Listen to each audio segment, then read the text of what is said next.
আচ্ছা, আজকে যে বিষয়টা তোমাদের সঙ্গে আলোচনা করব সেটা হচ্ছে তোমাদের মৌলিক দায়িত্ব বা ফান্ডামেন্টাল ডিউটিস। ওকে, মৌলিক দায়িত্ব বা ফান্ডামেন্টাল ডিউটিস সম্পর্কে আজকের ক্লাসটিতে আমি আলোচনা করব এবং সবাই কিন্তু ক্লাসটা খুব ভালোভাবে করবে। দেখো, প্রথমত আমি যদি বলি যে ফান্ডামেন্টাল মানে তোমার হচ্ছে রাইটস অলরেডি আমরা পড়িয়েছি আগে, বা মৌমিতা ম্যাডামও পড়িয়েছে, এই টপিকটার উপর আলোচনাও হয়েছে আগে।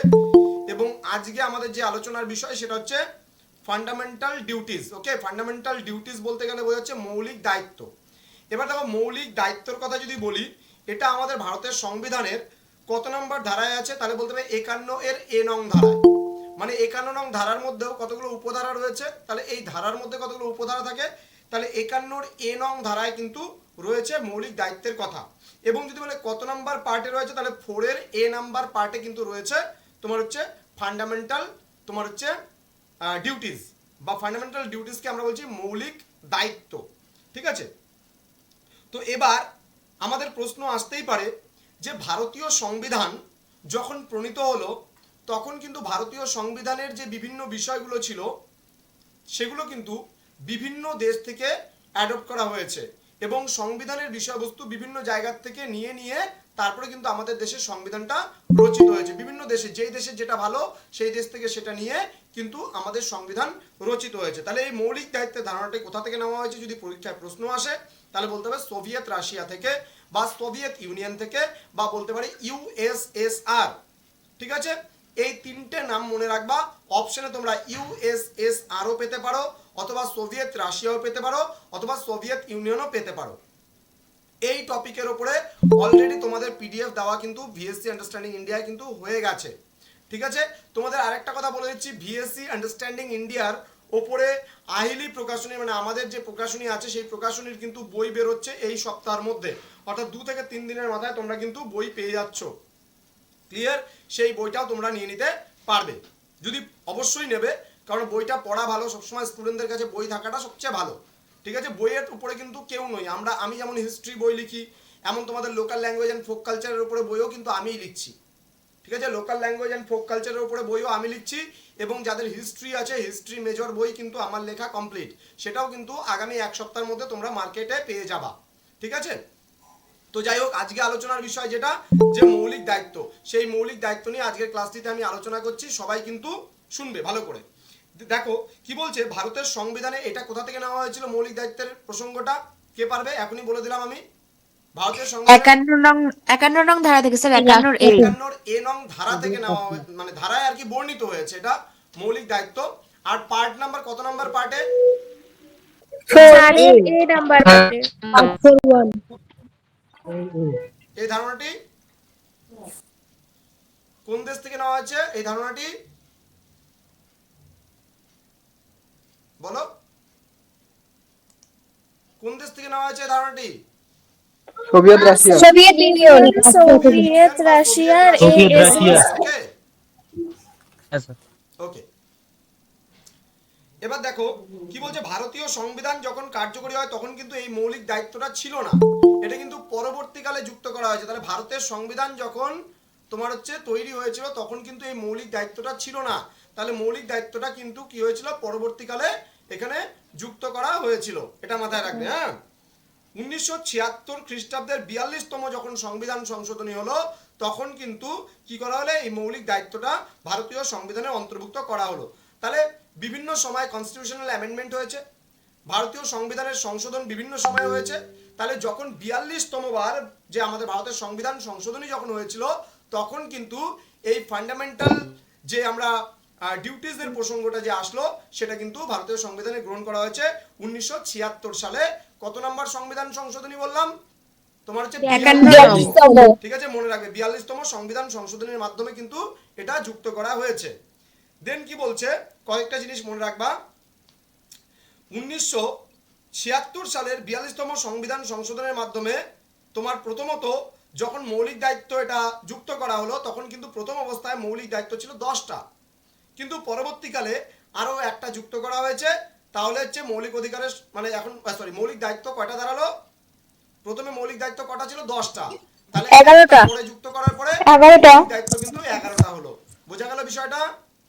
হ্যাঁ। প্রত্যেকটা জিনিস যখন আমরা পড়বো এই মানে ভিএসসি আন্ডারস্ট্যান্ডিং ইন্ডিয়া, তখন কিন্তু প্রত্যেকটা ডাটা মানে তথ্যমূলক পড়াগুলো আমরা পড়বো। তথ্য কেন পড়বো? কারণ আমাদের তো এখানে এমসিকিউ আসবে, 30টা এমসিকিউ আসবে এবং প্রতিটা প্রশ্নের জন্য 2 2 করে নাম্বার, এবং এগুলো থেকে কিন্তু একটা প্রশ্ন আসবে। যেই প্রশ্নগুলো আমি আলোচনা করলাম সেখান থেকে কিন্তু তোমাদের প্রশ্ন কিন্তু আসবেই আসবে, এবং খুবই গুরুত্বপূর্ণ এই পার্টটা। আচ্ছা, তাহলে বর্তমানে মৌলিক দায়িত্ব কতগুলো রয়েছে যদি বলে, কয়টা বলবা?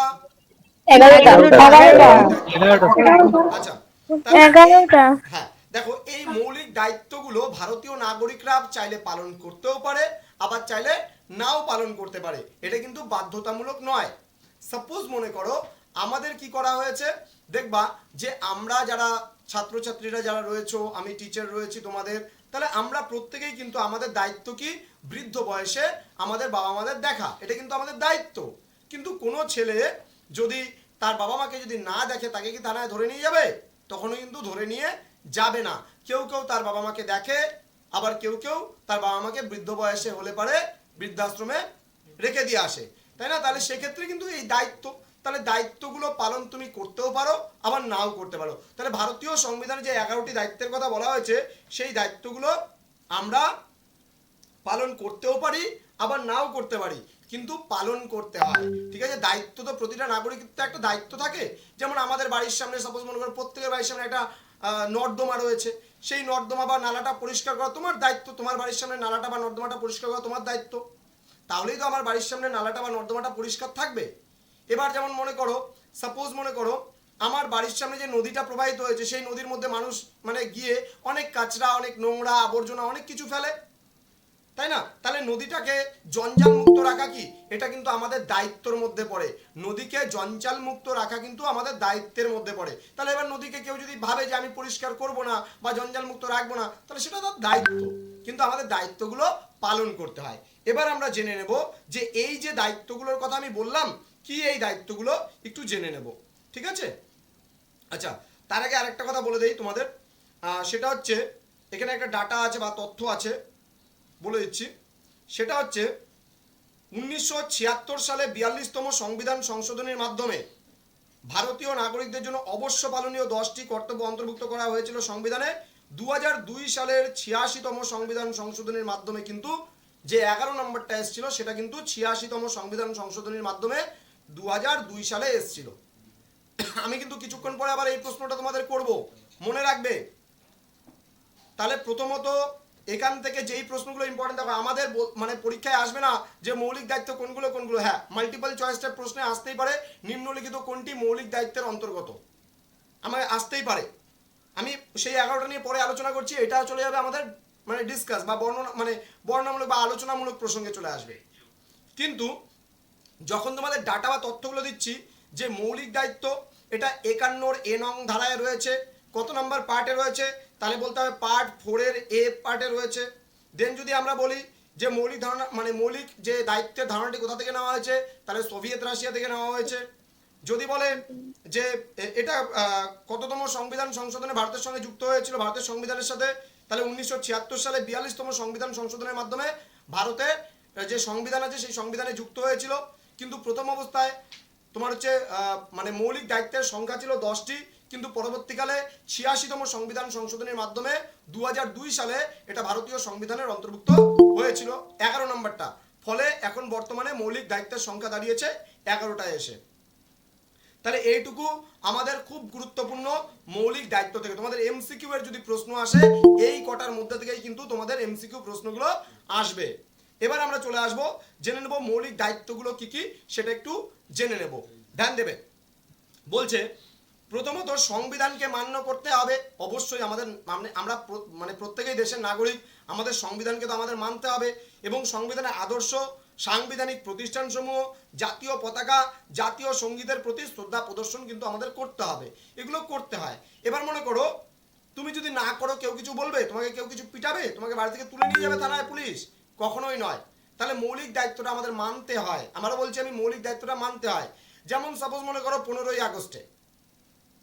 আগস্টে আমরা আমাদের দেশকে ভালোবাসি, আমরা ফ্ল্যাগ হোস্টিং করবো 15ই আগস্টে। কিন্তু তুমি যদি 15ই আগস্টে ফ্ল্যাগ হোস্টিং না করো, কেউ কি কিছু বলবে তোমাকে?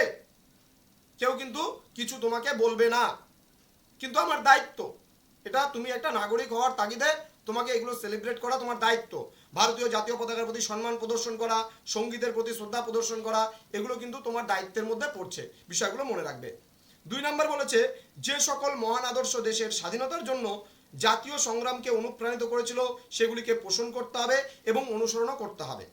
আবারও বলছি, আমাদের দেশের যে স্বাধীনতার যে আদর্শগুলো ছিল সেই আদর্শগুলোকে আমাদের কিন্তু সংরক্ষণ করতে হবে, শ্রদ্ধা করতে হবে, এগুলো একটু মাথায় রাখতে হবে। দেন 3 নম্বর বলছে ভারতের সার্বভৌমত্ব, ঐক্য এবং সংহতিকে সমর্থন এবং সংরক্ষণও করতে হবে। বোঝা গেল? কি বললাম? ভারতের সার্বভৌমত্ব, ঐক্য এবং সংহতিকে সমর্থন করতে হবে এবং সেগুলিকে সংরক্ষণ করতে হবে। নেক্সট বলছে দেশ রক্ষা ও জাতীয় সেবা কার্যে আত্মনিয়োগ করতে হবে। যদি আমাদের কখনো সাড়া পড়ে যে তোমাকে দেশের কাজে আত্মনিয়োগ করতে হবে, অবশ্যই করতে হবে। দেন বলছে 5 নম্বর বলেছে ধর্মমত, ভাষাগত, অঞ্চলগত এবং শ্রেণীগত বিভেদের ঊর্ধ্বে থেকে সমস্ত ভারতবাসীর মধ্যে ঐক্য এবং ভ্রাতৃত্ববোধকে সম্প্রসারিত করতে হবে, এটাও বলেছে কিন্তু। দেন বলেছে 6 নম্বর বলেছে আমাদের দেশের মিশ্র সংস্কৃতির গৌরবময় ঐতিহ্যকে মূল্য প্রদান করতে হবে এবং সেগুলিকে সংরক্ষণও করতে হবে। 7 নম্বর বনভূমি, নদী এবং হ্রদ এবং বন্যপ্রাণী সহ সমস্ত যে তোমার হচ্ছে দেশের যে সংস্কৃতিগুলো আছে বা পরিবেশ যে রয়েছে সেই পরিবেশকেও কিন্তু তোমার হচ্ছে পরিবেশের প্রতি আর কি একটা মমত্ববোধ কিন্তু প্রতিষ্ঠিত করতে হবে বা মমত্ববোধ কিন্তু থাকতে হবে। নেক্সট 8 নাম্বার বলেছে কি বৈজ্ঞানিক দৃষ্টিভঙ্গি, মানবিকতা বোধ এবং অনুসন্ধিৎসা এবং সংস্কারমূলক মনোভাবের প্রসার সাধনও করতে হবে। আচ্ছা, তারপরে বলেছে জাতীয় সম্পত্তি সংরক্ষণ করতে হবে এবং হিংসার পথ পরিহার করতে হবে। হিংসা করা যাবে না একে অপরের সঙ্গে। নেক্সট বলেছে 10 নাম্বার সকল ক্ষেত্রে জাতীয় উন্নতির উৎকর্ষ এবং গতি বজায় রাখার উদ্দেশ্যে ব্যক্তিগত এবং সমষ্টিগত সকল কাজে চরম উৎকর্ষের জন্য সচেষ্ট হতে হবে। এবং ফাইনালি যেটা 11 নম্বর পরবর্তীকালে যুক্ত হয়েছিল 2002 সালে তোমার হচ্ছে 86তম সংবিধান সংশোধনের মাধ্যমে, সেটা হলো যে শিশু শ্রমিকের কথাটা বলা হয়েছিল। 6 থেকে 14 বছর বয়সী প্রত্যেক শিশুকে শিক্ষাদানের ব্যবস্থা করতে হবে। এটা কিন্তু পিতামাতা এবং অভিভাবকদের পালনীয় একটা মৌলিক কর্তব্য আমরা বলতে পারি। ঠিক আছে, মৌলিক কর্তব্য বা মৌলিক দায়িত্ব আমরা কিন্তু এটা বলতে পারি। তো আশা করি বুঝতে পেরেছো, আজকের ক্লাসটা বুঝতে পারলে। এবং তোমাদের কিছু প্রশ্ন করব, সেই প্রশ্নগুলোর এখন উত্তর দেখি কে কে দিতে পারে। আচ্ছা বলো তো, ভারতীয় নাগরিকদের পালনীয় মৌলিক কর্তব্যগুলি সংবিধানের কোন পার্টে বর্ণিত হয়েছে? প্রথম, দ্বিতীয়, তৃতীয়, চতুর্থ? কি হবে? চতুর্থ। আচ্ছা, চতুর্থ। পরের কোশ্চেন, ভারতীয় নাগরিকদের পালনীয় মৌলিক কর্তব্য এর উল্লেখ রয়েছে সংবিধানের কত নম্বর অনুচ্ছেদে? 51 এ নং।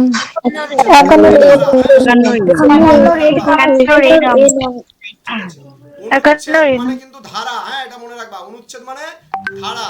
ওকে, নেক্সট, সংবিধানে মৌলিক কর্তব্যের ধারণার অন্তর্ভুক্তির প্রধান কারণ। কেন এই মৌলিক এই যেটা ফান্ডামেন্টাল ডিউটিস আমরা দেখলাম, মানে মৌলিক দায়িত্ব, এই মৌলিক দায়িত্বগুলো কেন আনলো সংবিধানে? কিসের জন্য? অপশন দিচ্ছি, মনে রাখো।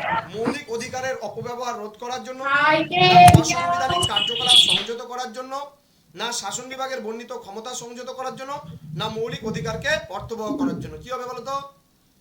স্যার মৌলিক অধিকারকে অর্থবহ করার জন্য। অসাংবিধানিক কার্যকলাপ থেকে বিরত থাকার জন্য, মানে আমরা যেন অসাংবিধানিক যে সংবিধান বিরোধী যেন কাজকর্ম না করি, তার জন্য এই পদক্ষেপ গ্রহণ করা হয়েছিল। কেউ যেন, কোনো মানুষ যেন সংবিধান বিরোধী কাজ না করে। আমাদের সংবিধানে যে রুলস অ্যান্ড রেগুলেশনগুলো করা হয়েছে, যে নিয়ম কানুনগুলো বর্ণিত হয়েছে, যে আইনগুলো বর্ণিত হয়েছে, সেগুলো যেন মানুষ না ভাঙে, মানুষ যেন সত্যের পথে চলে, যার জন্য অসাংবিধানিক কাজকর্ম যেন মানুষ না করতে পারে, যার জন্য কিন্তু এই ফান্ডামেন্টাল ডিউটিসটা পরবর্তীকালে আনা হয়েছিল। হ্যাঁ, আচ্ছা 11তম মৌলিক কর্তব্যটি কত নম্বর সংবিধান সংশোধনের মাধ্যমে অন্তর্ভুক্ত হয়েছিল? 86তম। বলো তো কততম সংবিধান সংশোধনের মাধ্যমে মৌলিক দায়িত্বের ধারণাটি ভারতীয় সংবিধানে যুক্ত হয়েছিল? 1976তম। Very good. আচ্ছা, ভারতীয় সংবিধানে বর্ণিত মৌলিক কর্তব্যের ধারণা কোন দেশ থেকে গৃহীত হয়েছে? Soviet Union. Soviet Union. Okay, very good. Russia. ঠিক আছে, তো আজকের এই তোমাদের পলিটিক্যাল সায়েন্স থেকে এই টপিকটা পড়ালাম। আশা করি তোমরা প্রত্যেকেই আজকের এই ক্লাসটা বুঝতে পেরেছো এবং পরবর্তী ক্লাস আমি এই সপ্তাহে তোমাদের আরো একটা ক্লাস নেব, আমি গ্রুপে জানিয়ে দেবো একদিন আগে আমি তোমাদের জানিয়ে দেবো যে তোমাদের কবে আবার ক্লাস নেওয়া হবে। তোমাদের কাছে প্রত্যেকের কাছে রিকোয়েস্ট থাকছে, আমাদের ইতিমধ্যে সেন্টারে 450 ছাত্রছাত্রী কিন্তু অলরেডি হয়ে গেছে, যারা কিন্তু আমাদের কাছে সেকেন্ড সেমিস্টারে পড়ছে। তোমরা এই গ্রুপে যে আছো এই গ্রুপেই দেখতে পাচ্ছ। তো যাই হোক, আমার একটা বিষয় জানা ছিল না যে এখানে মোটামুটি 100-এর উপরে স্টুডেন্ট গুগল ক্লাসরুমে ক্লাস করতে পারছে না মেবি, কারণ 100-এর উপরে স্টুডেন্ট জয়েনই করতে পারছে না আমি দেখতে পাচ্ছি। তো যাই হোক, কোনো কারণবশত হয়তো আমার এটা জানা ছিল না, আজকে যেহেতু প্রথমবার এতজন স্টুডেন্ট জয়েন করলো, তো যেদিন মনে করো বিএসসি আন্ডারস্ট্যান্ডিং হবে সেদিন আমি ইউটিউব লাইভের মাধ্যমে ক্লাসগুলো নিতে হবে। আর যেগুলো তোমাদের মাইনর বা অন্যান্য সাবজেক্ট যেগুলো হবে সেগুলোর ক্ষেত্রে তোমাদের ডাইরেক্টলি তোমরা এটা ক্লাসটা আমি রেকর্ডেড করে নিলাম ওই জন্য, যেন কারো কোনো অসুবিধা না হয়, পরে বাকিরা যেন ক্লাসগুলো পেতে পারে, যার জন্য এটা আমি পুরোটা রেকর্ড করে নিলাম, আমি এটাকে প্রোভাইড করে দেবো এবং তোমরা বাকিরা ক্লাসগুলো দেখতে পাবে। আর খুব তাড়াতাড়ি আমাদের বাকি সাবজেক্টগুলো যেটা এমডিসি আছে, মাইনর আছে, সেগুলো আমাদের শুরু হবে এবং সেগুলো রেকর্ডেড ক্লাস তোমরা আজকে থেকে ইউটিউব চ্যানেলে পাবে। ঠিক আছে, কিছুক্ষণ পরেই দেখবে একটা এমডিসি মেন্টাল হেলথ অ্যান্ড হাইজিনের উপরে ক্লাস যাবে, তোমরা প্রত্যেকেই ক্লাসগুলো করবে। ঠিক আছে, কারো কোনো প্রবলেম থাকলে, ডাউট থাকলে সেগুলো আমি খুব তাড়াতাড়ি ক্লিয়ার করব। একদিন খালি তোমাদের ডাউট ক্লিয়ারিং সেশন নিয়ে আসবো তোমাদের জন্য এবং তোমাদের যত রকম ডাউট আছে সেই ডাউটগুলো তোমরা ক্লিয়ার করতে পারবে। ঠিক আছে, তো আজকে এতটুকুই থাকছে, দেখা হবে তোমাদের সঙ্গে খুব তাড়াতাড়ি পরবর্তী ক্লাস নিয়ে। স্যার একটা কথা আছে। সুস্থ থেকো, 1 সেকেন্ড ওয়েট করো। Hello sir.